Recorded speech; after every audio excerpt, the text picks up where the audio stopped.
ध्याता मन्त्रधरैर्वृता सृजति या बुद्धिं प्रकृत्या शिवाम् आरम्भैस्थिरचिन्तनैर्मतिमतां सिद्धिप्रवाहो यतः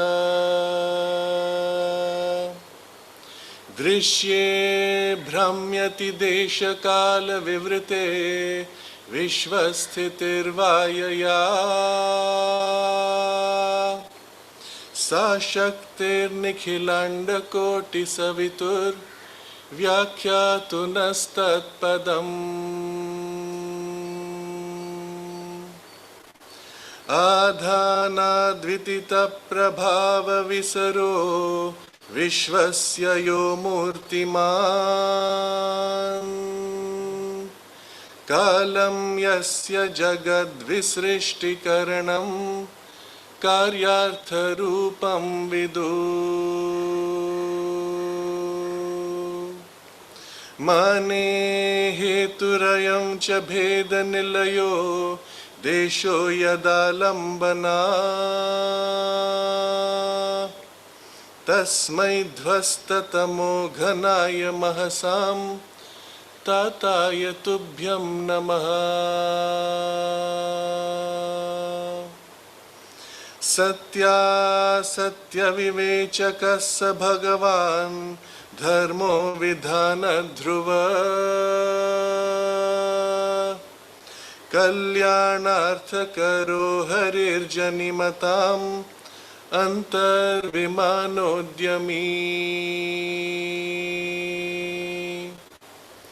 प्राणत्राणपरायणस्थितिमतां रुद्रोऽपि कामार्तिः धर्मार्थे क्षणकारणस्य जगत शास्तस्तवैतें शव रूपं ते वियदुत्तमं कृतिमती शक्तिः परातापसी जातं सर्वमजाण्डकं तु युवयोरन्योन्यतादीपकम् शान्तिः सर्वसमापि भूतकरुणा न त्वां विहातुं क्षमा सार्वात्म्यं भजतस्तवेश महिमा सीमानमुल्लङ्घते श्लिष्यन्ति गहनाम्बरं रहसि ते शक्तिः शरीरं विभो प्रेम प्रश्वसितेन वां वितनुते सर्वत्र गूढां श्रियम् सान्द्रानन्दकृता यथा वपुषि वां घर्माम्भसां मालिका वैरिञ्चाण्डपरम्परायतय्यं ताराकृतिर्नृत्यति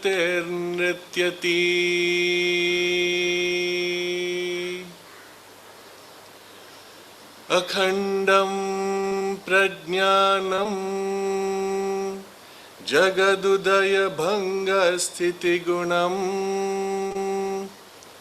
गुणातीता शक्तेस्तव सहचरी विश्वजननी अनन्तशेषात्मा भवसि च जगद्भारभरितो नदन्नन्तर्भूतेष्वणुरसि महान् सोऽसि भगवन् अविश्लेष्यं त्वत्तः सुचिरमभजं नाथ जगताम् अजानन्नर्धं ते भुवनजननीं प्राणदयिताम् तथाप्यस्येदं मे चरितमपराधं न गणयस् अहो आमन्योन्यप्रथनपटुदाम्पत्यमहिमा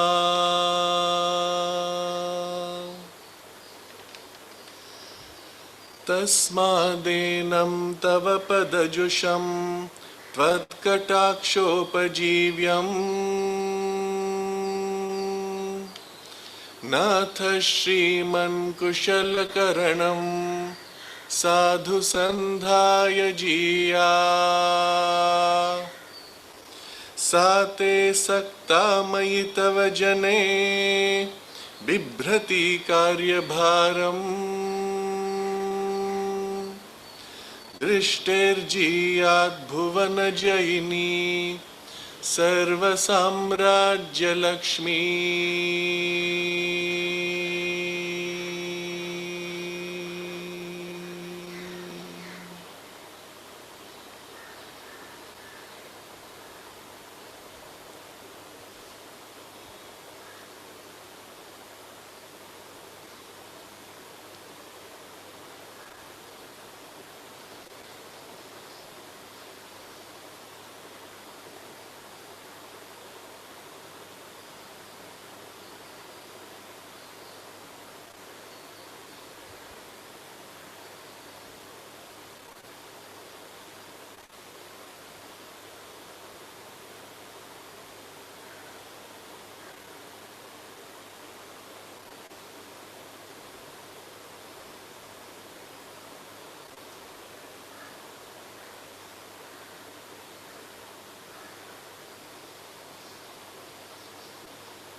A very warm welcome to all of Panditji's family on his 99th birth anniversary. It is a special year for all of us. It is also nearing 25 years since he left his body, an entire generation.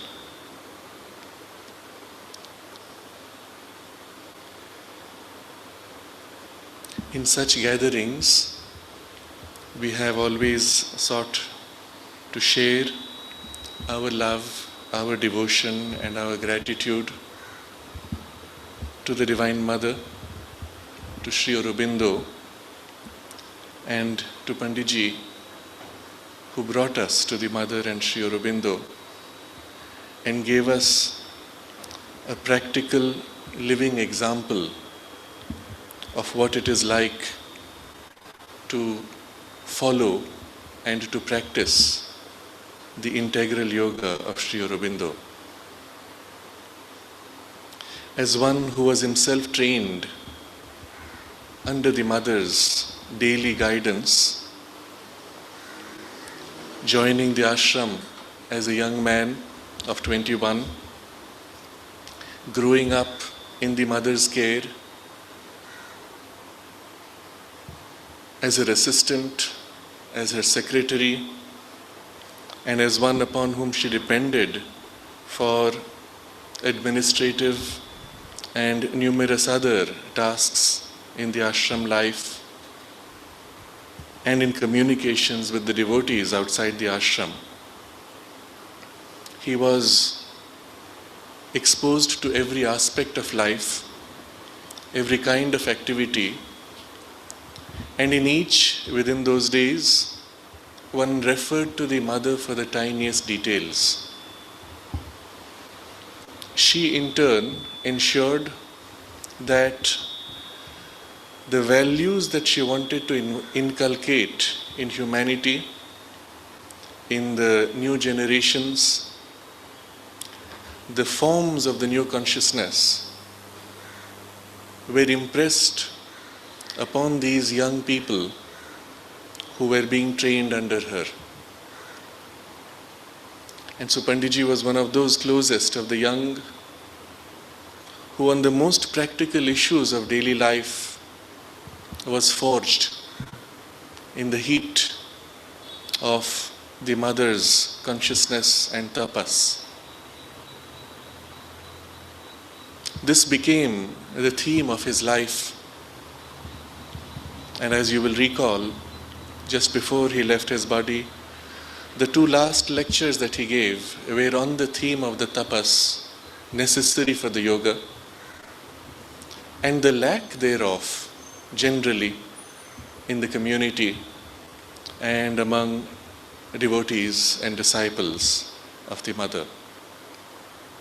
He himself embodying that one-pointed, concentrated effort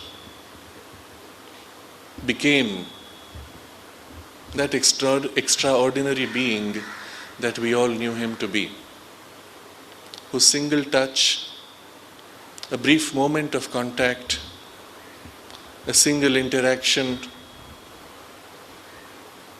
perhaps simply being in his presence was enough to change our lives.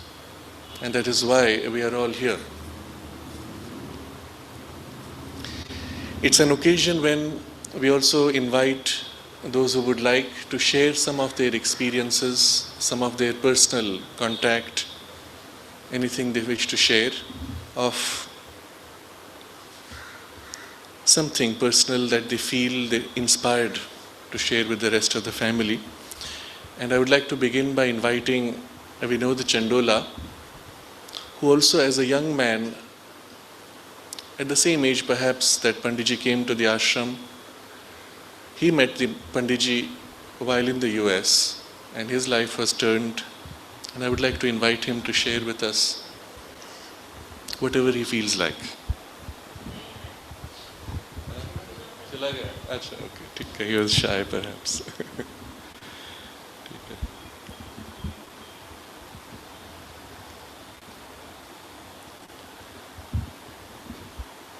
We have Shri Rajagopal ji from Chennai, who normally shares something of his words and experiences.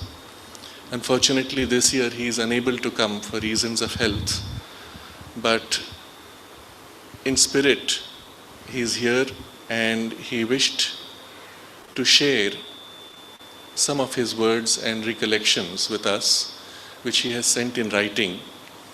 And I'll request Anbu Selvan to read out to us.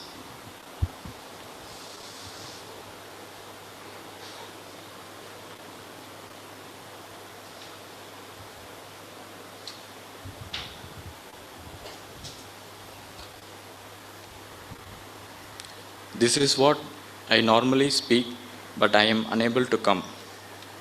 Guruji Madhav Panditji used to say, I realized the humility that is inlaid in the splendor that is mother. Melting in a drop of that humility, I have laid myself as a slave of her love with no other aim in life except to serve her and those who love her. When I do not physically work for her, I think of her. When I do not think of her, I speak of her. When I do not speak of her, I feel her and am lost in her. One has to call the mother's force even when one does not feel open at the moment. Very often, by calling, the opening comes and the force too comes. Thank you.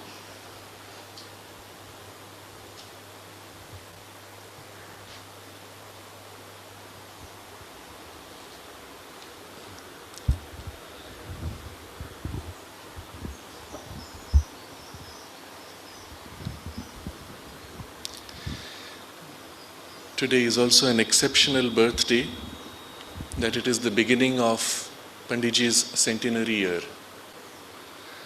100 years completing is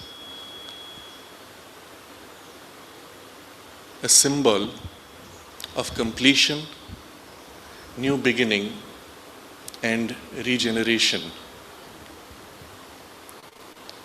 It is an opportunity for us, all of us, to rededicate ourselves to the purpose for which we all took birth, which was embodied before us by Shri Aurobindo and the Mother, by Panditji and other senior disciples of Shri Aurobindo and the Mother, and which each one of us chose to participate in when we decided to take birth in this body for this life.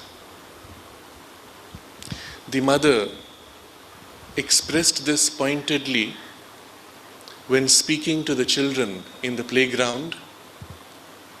She said that all of you who are here were promised that you would be given an opportunity to participate in the work when the time of the fulfillment came. And then she says, you may not remember, but I remember. It is a fact that each one of us can verify by going deep within that we are not here by chance, that it is not a casual destiny that has brought us to the Mother and Shri Aurobindo.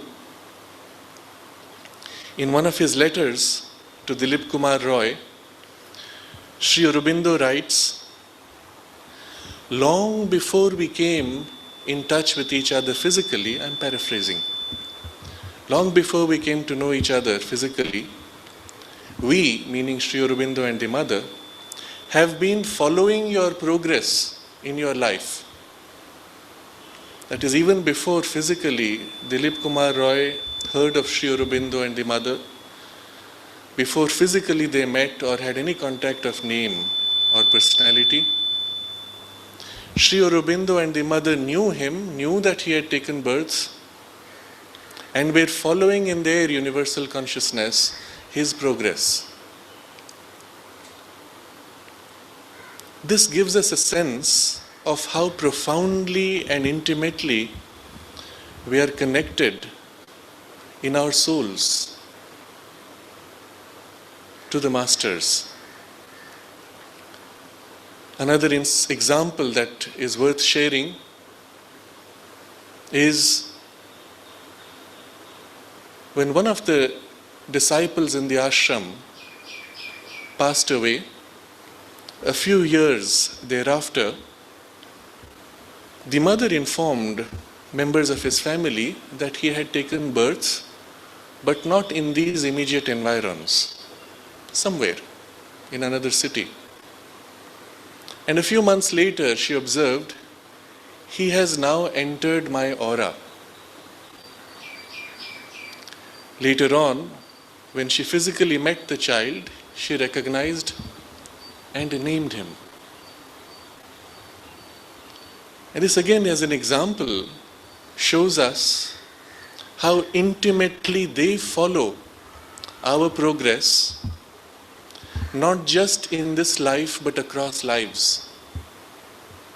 We may forget, but they are constantly aware, constantly supporting, nurturing, nourishing, guiding and leading our lives for that one purpose for which we are all here, which is the spiritual growth and the awakening of our consciousness towards our divine potential, so that we may become conscious instruments to manifest the divine knowledge, the divine power, the divine beauty, the divine love in an overtly manifested divine life. This is the program that was set a few millions of years ago, for which our souls, our lives have been steadily working, struggling, unconsciously, and thereafter more consciously progressing. And throughout these millions of years, they have been guiding and leading. This is not the first time that we have come in their presence. The mother speaks of many former occasions when such spiritual communities had to be created and recreated, sometimes with the express knowledge that it was destined to fail. But the effort had to be made to keep alive the ideal, she says. And every time we were there. And that's why she reminds us that she made this promise that when the time for fulfillment comes, we will be given a chance. And that time is now, in this life, in this year, on this day, at this moment, and for every moment hereafter. The time for fulfillment is in their revealed, manifested presence, when they have taken birth upon the earth, incarnating the divine consciousness and the supramental consciousness to lead and to turn the whole direction of human evolution. And so we were called. A call was put out that all those who were promised were drawn here, and each one in their own way, by whatever external apparent coincidence or by an internal pull unknown to our surface being, we were drawn here. And she fulfilled her promise. That is how Panditji came here also. You will recall the little incident that he narrates. As a young boy, wandering in the library of his father, who was a lawyer, on a shelf entirely full of exactly the same looking volumes of legal cases. His hand naturally went to one volume and it opened spontaneously on the one page where it said Alipur bomb case and the name Aravindo Ghosh. His eyes fell on that name and spontaneously in his heart the name began to repeat. Not only was it surprising, but he took trouble to write to Kapali Shastriyar of this experience, and Shastriyar was here in the mother's presence with Sri Aurobindo. In those days it was necessary to keep secret their presence here, and so he had to write back saying, "You will understand the meaning of this experience as you grow up." Each one of us in our own way has been thus drawn. We may not have had the same occasion and opportunity as Panditji had to be forged in mother's presence every day. But then the contact we had with Panditji was for us the imprint, the link point that awakened to us the form of the mother's teaching and the sadhana of the integral yoga. This year being, starting today, the centenary year, it is an occasion for all of us to rededicate ourselves to this one purpose for which we were born. To remind ourselves of the enormous value, importance, and opportunity that this life represents, and of this life this day represents, and every day hereafter. And the more we are able to give importance in this sense from the perspective of our spiritual progress, the more directly the mother's help can work within us. And although we may not have the same fortune of being in mother's physical presence, we have still the grace of having the mother's presence constantly within our heart, to the extent that we will invite her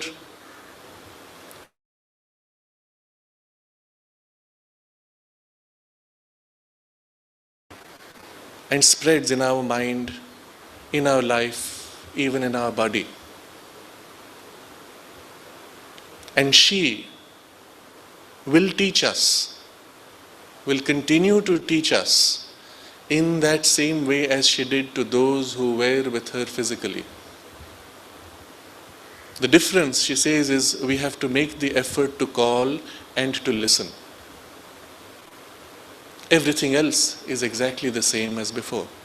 And she said this in a different context when she withdrew from active daily contact with the ashramites. And that truth continues.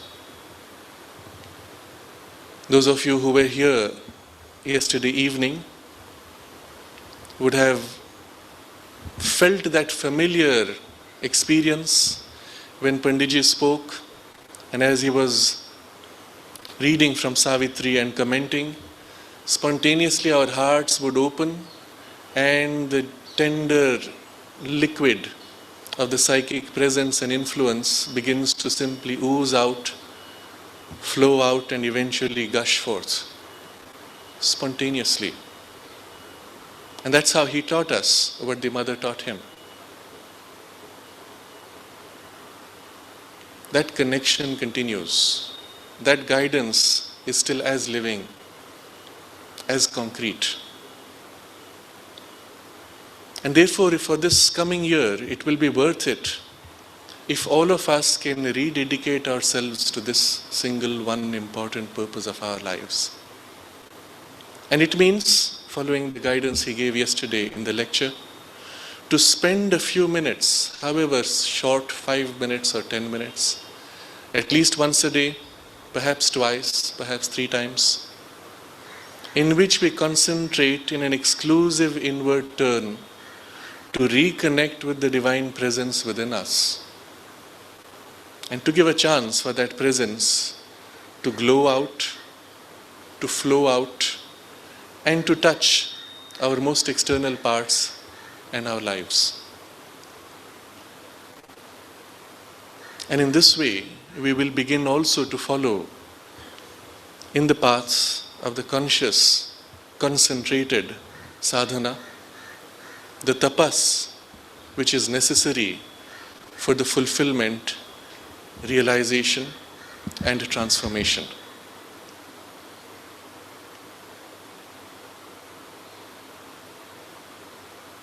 If we can do this every day, this special year would have served its spiritual purpose.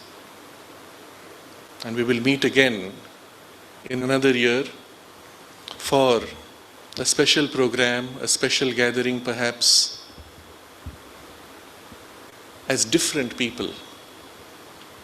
Perhaps we will be changed enough that it will be as if the beginning of a new life.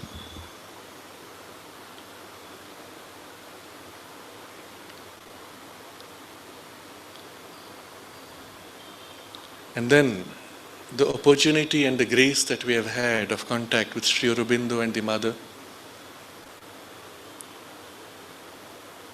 and the explicit example of Panditji would have served its purpose. On this occasion, we are also happy to release the next DVD on the series of Panditji's talks on the Mother, where the themes that are covered are Mother's subtle experiences, past life memories, and other things. We hope that in the coming year, perhaps all the videos, or as many as possible, will be made available by various means, including online access. We are also releasing a message card of one of the very inspiring things that Panditji expressed, which brings us and reconnects us with the Mother. And I would invite all of you, after the short meditation, to partake of the message card and the prasad. We will convene again for a short meditation in the meditation hall just under Sri Aurobindo's room at 10 o'clock this morning. We can gather there about 10 minutes before so that we do not confuse with the queue that goes for Sri Aurobindo's room. And we will sit in the meditation hall as we have been doing the last few years for about 15 minutes. For the rest of the day, you are welcome to sit here and bathe in the atmosphere whenever you like. And in closing this morning's prayer session, we will all chant together Om 3 times and then sit in silence for about 5 minutes, bathing in the Mother's presence, concentrating on our life's single purpose and preparing ourselves for the year ahead.